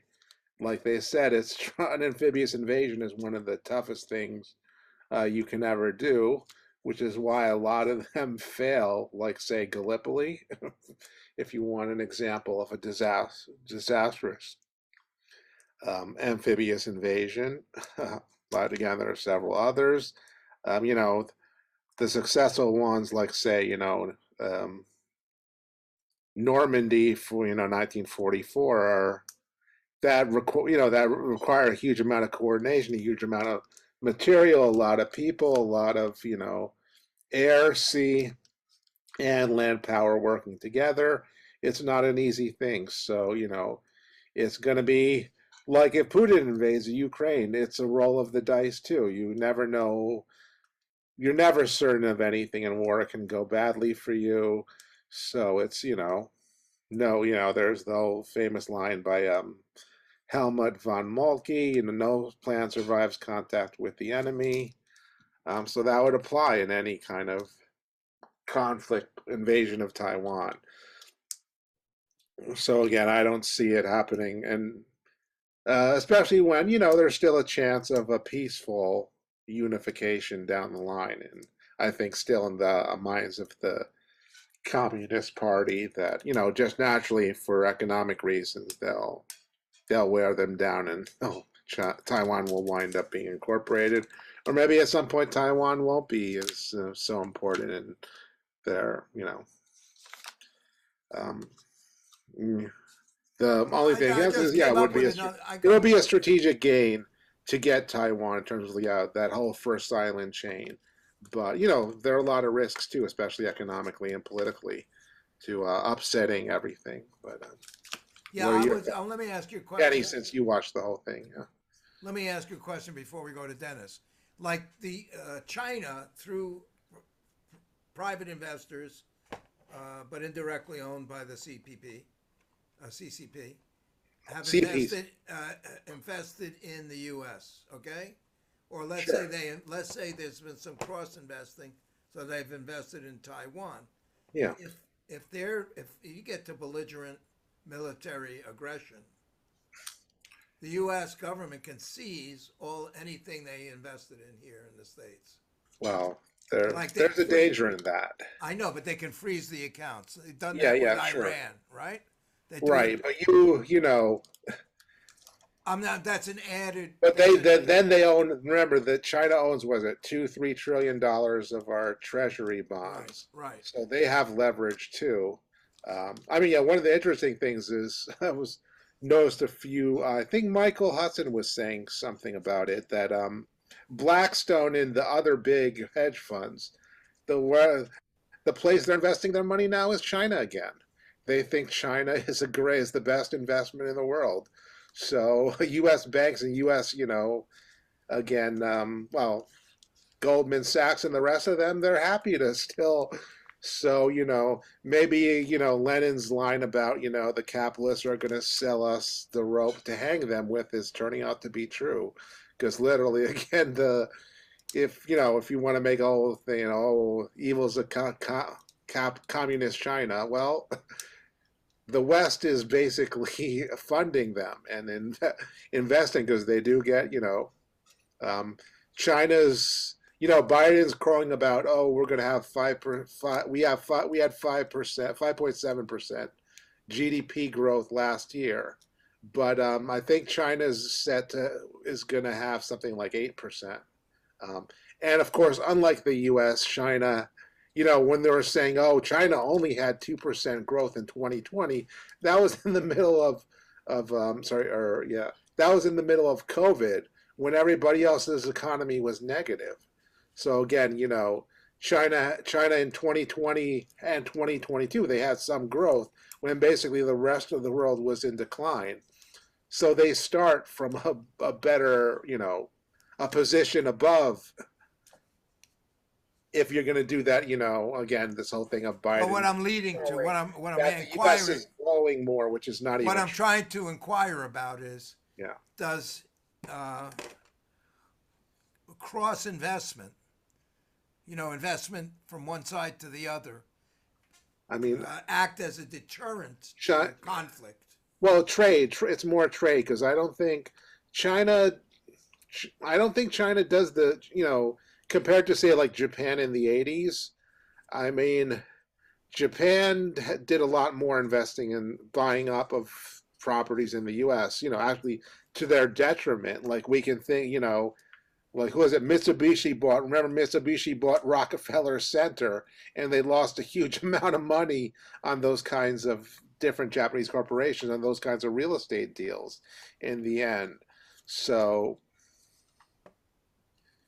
because again, as Michael Hudson points out, it doesn't, if other countries come in and buy, American assets, they don't get control of it, because, and the money, the fact that they have to basically buy dollars for everything means they're essentially subsidizing us. That's how, I think he correctly portrays it, that, it's what he calls it's a dollar economy, Okay, well, because everybody has to buy oil and other important, you have to, in order to do trade, you got to convert your currency into dollars in order to buy anything worldwide.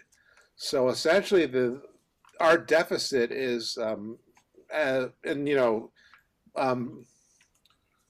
Dennis, I think, has his, this is all in Michael Hudson's great book, Super Imperialism, which again explains how since we went off the gold standard, the world has been propping up the U.S. deficits by buying our dollars. Because they recycling them through, again, various transactions. And so the U.S., that's why the U.S. can run as much of a deficit as it wants, because everybody buys our dollars, and so we get the money back that way. If the U.S. buys Chinese goods, that gets, that comes back to us, because again, China, in order to buy those goods, China has to turn it all into dollars. And that's why, again, China is moving towards using their own currency, or their currency in combination with the euro, or even, the Russian ruble. Because if they can break that, basically it's, the U.S. will lose that economic power. In fact, again, there's some thought that, well, if the dollar is ever dropped as the reserve currency, that will lead to, you know, the kind of hyperinflation of, like, you know, it could be as bad as Weimar Germany again, you know, where your money become, you know, where you're talking, you know, hundreds of percent per day. Like, you know those old stories about how you had to go around with a wheelbarrow of Deutschmarks in order, and, you know, you would, when you got your paycheck, you would rush out to buy goods because your money would be worthless basically by the end of the day. That's how much inflation it was. But, you know, even lesser inflation, like stuff that's happened in Latin America, that could happen to us, and, you know, that would kill, you know, ordinary Americans. But, you know, we've done it to other countries. So, okay. But again, I recommend everybody go read. Again, Dennis can probably comment more on this. Well, yeah, could you tell me who is Dennis, Michael Hunt? Who is Michael Hunt? Michael Hudson. He's an economist. For years he worked for Chase Manhattan and David Rockefeller. He's written quite a bit about, well, again, one thing again is what he calls super imperialism again is, which is one of those banned books that, you know, disappeared, but now he's putting out his own new edition of it. Again, it's basically about this idea that, again, this whole dollar recycling thing funds the U.S. empire. But also, again, the U.S. acts through organizations like the IMF and the World Bank to basically keep the world economically subservient to us. Like, he points out how the World Bank basically keeps all other countries food insecure, keeps other countries from basically developing, from being able to feed themselves with their own agriculture, and then flooding them with cheap American, you know, farm products. So, you know, and then again, you know, austerity. But you know, he's also written quite a bit about the impact of debt on. And Dennis sent out his latest video that he did, where he's arguing now that the U.S. is really in quite a bit of a pickle economically, because you know, obviously we're dealing, well, you know, we all know we're dealing with high inflation. But Hudson's argument is that, you know, they can't fight inflation the way they normally would, which is to have the Fed raise interest rates. Because his argument is that if the Fed raises interest rates, that's going to cause a financial catastrophe. Because, well, we saw how actually just saying they were going to raise interest rates is what caused all the trouble in the financial markets last week. So his argument is you know, they're kind of, the Fed has, and the U.S. government has run out of things to do. So it's like, again, either they're going to just have to let inflation happen, in which case he thinks we could move back into the kind of stagflation that you guys went through in the 70s, where, again, you have, you know, could have like 10% inflation, and at the same time, very little economic growth. I mean, you guys probably went through that, so you know what that was like. But again, to do the thing that was stopped again, to raise interest rates, you know, Biden doesn't want to do that because it will crash the economy now, and he'll lose not only 2022, but he'll definitely lose 2024 because he'll be, you know, a bad economy. You know, that's what you know, leads to people losing elections. And again, he's not in great shape otherwise in terms of, you know, what he's done politically. But Dennis, you saw the whole Michael Hudson's latest. What are your thoughts on what he's been saying recently? Well, I always have to catch up to him. It takes time, and that film, that video was interrupted, and so I didn't quite get my view of things here. I wasn't clear exactly on what he was saying, but I could say something about the U.S. dollar is a reserve currency for the whole world. The key financially to defeating U.S. imperialism is to take the world off the dollar as a reserve currency. And both China and Russia are trying to get off the U.S. dollar. And one of the reasons that Gaddafi was killed, Gaddafi was hoarding gold, and he wanted to have a European, an African currency, and he had enough gold to guarantee whatever currency he wanted to use, to guarantee it in gold. And the reason the U.S. wanted to get rid of him was because of that. This is the key. This is the book we were talking about, Ken. Again, Michael Hudson's super. Again, this is his new 3rd edition of the book. So again, very great book and well worth reading again to explain again how the U.S. economic empire really works. And he does some great work explaining the kind of historical roots of which go back to basically the end of the Second World War. Well, what he's talking about is the financial root of U.S. imperialism. Okay, good. All right, you go first. Your hand. Ball's in your court, Alex. One more. Okay.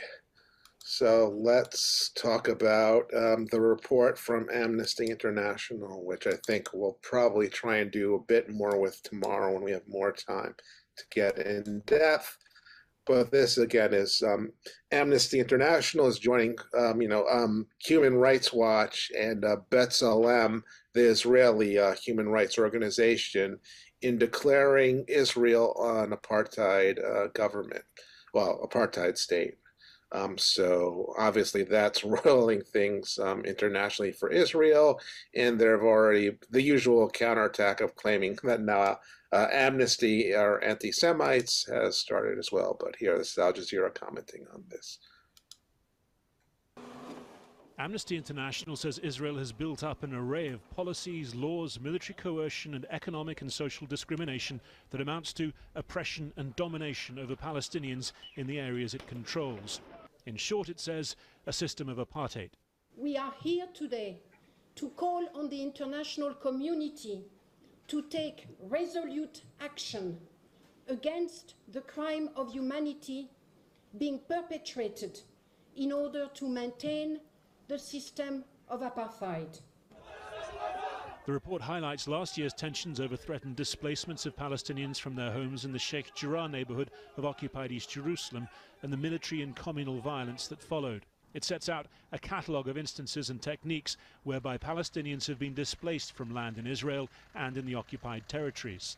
A settler has confiscated thousands of hectares while Palestinian shepherds can't graze their sheep. We want protection for our herders from the settlers. But it goes much further back in Israel's history, analysing basic laws and long-term policies, it says, designed to guarantee a Jewish majority and Jewish control. Israel's government says that is an attempt to paint Israel itself as an inherently racist endeavour. In other words, it's an example of anti-Semitism. Instead of seeking the truth, Amnesty echoes the same lies shared by terrorist organizations.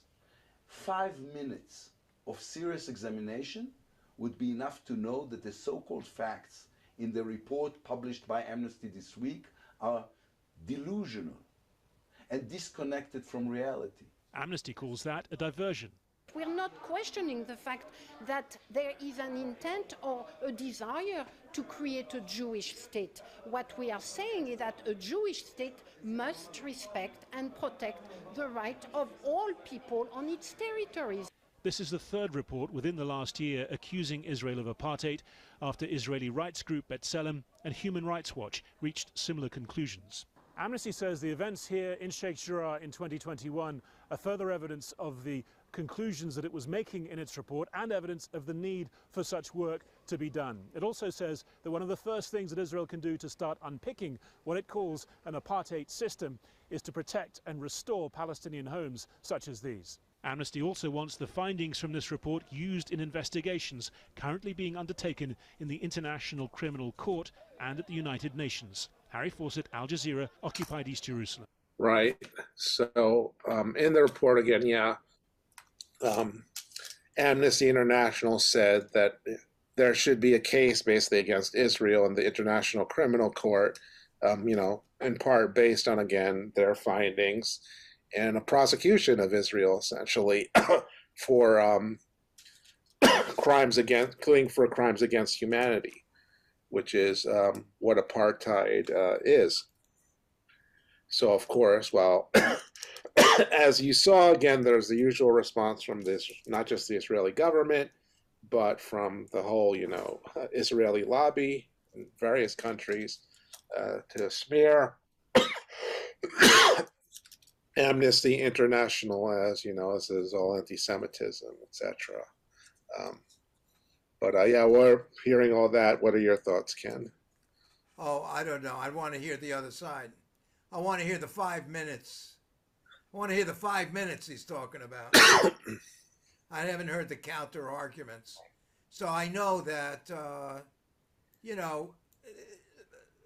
when you get a report, like I think I said this before the program, having done a lot of counseling, a certain amount of counseling, I discovered that you have to hear the other side, because the wife comes in, she's got a black eye, and the husband comes in and says, well, she locked me in the closet and poured kerosene on it, lit it, and as I busted out the door, I might have hit her in the head. So you have to hear both sides. You can't go by one side. And I think Amnesty International has, they always take the side of the underdog, the smaller force, the smaller group, whether that smaller group is trying to retain control or gain control. Well, they've the underdog. They've defended Israel in the past over things like they whitewashed some of the Israel's actions in Gaza in activists' opinion. Well, then you can't trust them, can you? Well, no, I mean, again, it makes the point here that they're taking an important, the fact that they're taking the step of openly opposing Israel. It's a big shift. I don't know. Often Amnesty does essentially what governments want Amnesty. What Western governments they sometimes play the role of bad mouthing just the enemies of the West and ignoring the bad stuff the West does essentially. So really? They've had you there. You can definitely find the major thing I know about Amnesty, because I used to be a member. Yeah. It was about 10 or 15 years ago. Somebody says, we got to stop with this thing. There basically would be letter campaigns to get governments to release political prisoners. Right. And then some young new people said, no, this is ridiculous. Freedom is based on economy and employment and racism. And speaking of, I don't know if it's going on at KPFK, but they opened up their whole doors. Thing about Leonard Peltier, that's being brought up again because I guess he's up for parole or something like that. So I think at BAI they're making among not just that, Chris Hedges did a whole program with his lawyer on RT, so that's being brought up as an issue now. And I think of course. My thought on him has always been, since I saw that the Robert Redford documentary they did, whatever Crisis at Ogalla or whatever it was, that he was basically framed by the FBI. And sure. He should never have been put in jail. He's an innocent man, in my opinion. Absolutely. I don't know why somebody hasn't pardoned him. It's an easy. Well, that's what they're looking for. Biden to commute his sentence. That's one of the things they're trying to. Because he's a federal prisoner since he. Well, anyhow, so what I'm saying is Amnesty and the ACLU opened up to broaden the scope of what they're interested in. ACLU used to be basically tightly controlled on the Bill of Rights, the first 10 amendments. But now they're just whatever they're told to do.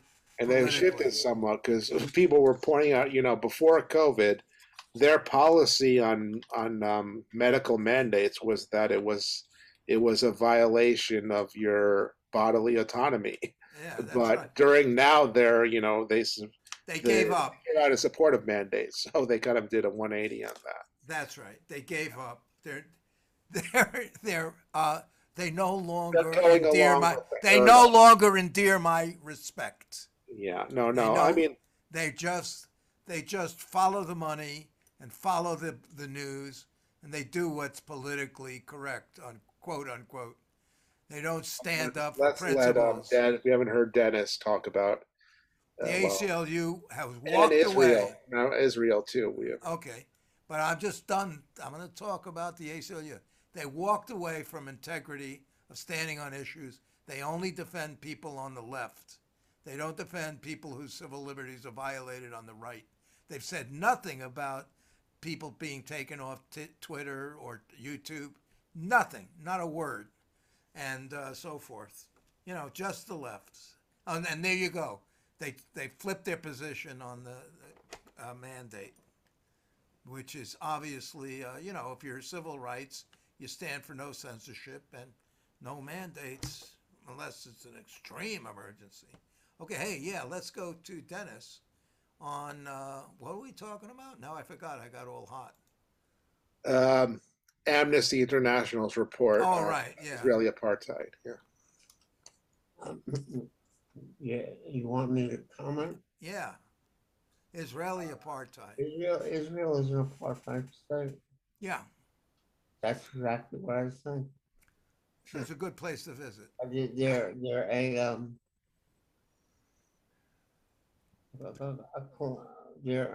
what you call a settler colonial state. They took over somebody else's land, and they're now trying to eliminate them. They really want the Palestinians not to live in Palestine anymore. And that's what they're trying to do. They're doing what the U.S. did in the 19th century against the Indians. And I think we should not allow that to happen. And okay. Right. Well, again, something we can discuss more tomorrow in detail, because obviously there's has been and going to be more reporting on this, as you know. Okay, so we got get to the details minutes. of what the report says and so on. When we have more people too. Oh, I got am I muted? No. I got a short clip that's 2.5 minutes. Yeah, do it, and then we can close. Throw this in, and then we can close. Let's see what this sounds like. Under pressure. And I'm getting, you know, all of the mail from folks and the very real anger. Trying to backtrack and apologize after making controversial comments Monday. If you're going to do this, then let's be truthful about it, because the Holocaust isn't about race. It happened during a debate on The View over the banning of Mouse, a graphic novel on the horrors of the Holocaust by a Tennessee school board. It's not about race. It's not about race. What is it about? Because it's about man's inhumanity to man. But it's about white supremacy. But these are two white groups of people. The outcry was swift, with many pointing out the Nazis used racist propaganda during the Holocaust. The head of the Anti-Defamation League tweeting, "The Holocaust was about the Nazis' systematic annihilation of the Jewish people who they deemed to be an inferior race." Goldberg taking to Twitter to explain. On today's show, I said that the Holocaust was not about race, but about man's inhumanity to man. I should have said it's about both. Adding, the Jewish people around the world have always had my support, and that will never waver. I'm sorry for the hurt I have caused. Later weighing in further during a Stephen Colbert appearance. When you talk about being a racist, I was saying you can't call this racism. You couldn't tell who was Jewish. People were very angry, and they said, no, we are a race. And I understand. I understand. I felt differently. I respect everything everyone is saying to me, and I don't want to fake apologize. You know, I'm very upset about that people are misunderstood what I was saying. Goldberg has a history of controversial moments, including defending Bill Cosby on The View, which she later retracted, now apologizing and saying she will approach discussions around the Holocaust with more consideration. I will work hard not to think that way again. NBC News has reached out to Goldberg and The View, but we have not yet heard back. Guys, back to you. All right, Miguel, thank you. Okie doke, there we go. Well, I guess we can look forward to more of the Whoopi Goldberg apology tour. You know, like back when, remember, Michael Richards had his whole racist comments and did that. Right. But yeah, like they said, they didn't mention. Wasn't she all? Didn't she also have like a blackface thing when she was dating Ted? Right. That's right. So you know, it's not the first time. You know, well. And of course, there are other cases, especially again, unfortunately, African Americans. Remember Jesse Jackson and his Town comments. What was that 88? Yeah. Got him into a lot of trouble. They just blow a lot. Well, there must be some kind of a lobby. I don't know who's part of it that overreacts anytime somebody says the word Holocaust. This whole YouTube will be banned because I said Holocaust. Right. You know, it's hypercritical about any complaints Well, about Israel. Norman Finkelstein has. And actually, when people criticize George Soros, they say that's anti-Semitic, and the state of Israel has criticized George Soros. You know, so it's sort of like it's just the media. The media is crazy. Yeah. The media pushes it to extremes. Well, But I do want to point out. 1 second. This is very important news. 1 second, let me just get it. There it is. I saw this somewhere. Whoopi Goldberg's net worth is $45 million. Oh, sure, yeah. So. Why, they probably pay her millions for being on The View every year, right? You know what I saw? That not as much as Rachel or anything. Rachel Maddow gets like $30 million a year. Yeah. So yes, like 5,000 a minute or some crazy number. Yeah, she's cute. I like her, but you know, I think certain parts of our society, people are getting too much money, and these are paid. These are like W-2 workers. W-2, you know, or like executives. Well, we're becoming a more unequal society. Yeah. The Gini index is going out the roof. No, the Ugly Show essentially was the billionaires essentially took about 3 trillion or 4 trillion from the poorest Americans. Yeah. It's like they gained like 3-something trillion, and that's about the same amount that you know, the bottom 50% has lost in all of this. Yeah, there should be some, you know, the government, I think the government on all tiers has been negligent in implementing antitrust laws and what's called, you know, extortion, taking advantage of a calamity and charging high rent. Right. What do they call it? No, there's a good, I forget who, there's one guy who did a good, he was on Democracy Now! He did a whole book on basically COVID profiteering that's supposed to be good. That I'm waiting. Right. I'm waiting to get from the library. It's on my quay. Oh, okay, all right. I forget the guy's name, but it's it's. Okay, well, this showtime went pretty fast. Yeah. So let's say goodnight to everybody, Alex, and just bring it to a close, and that'll be it. All right. So this has been the February 1st edition of Going Viral. We had Victor Walis on before. I'm Alex Stavropoulos, and we also had Ken Aaron and Dennis Goldstein. Everybody, hopefully, will have a good night, and we'll see you tomorrow, same time.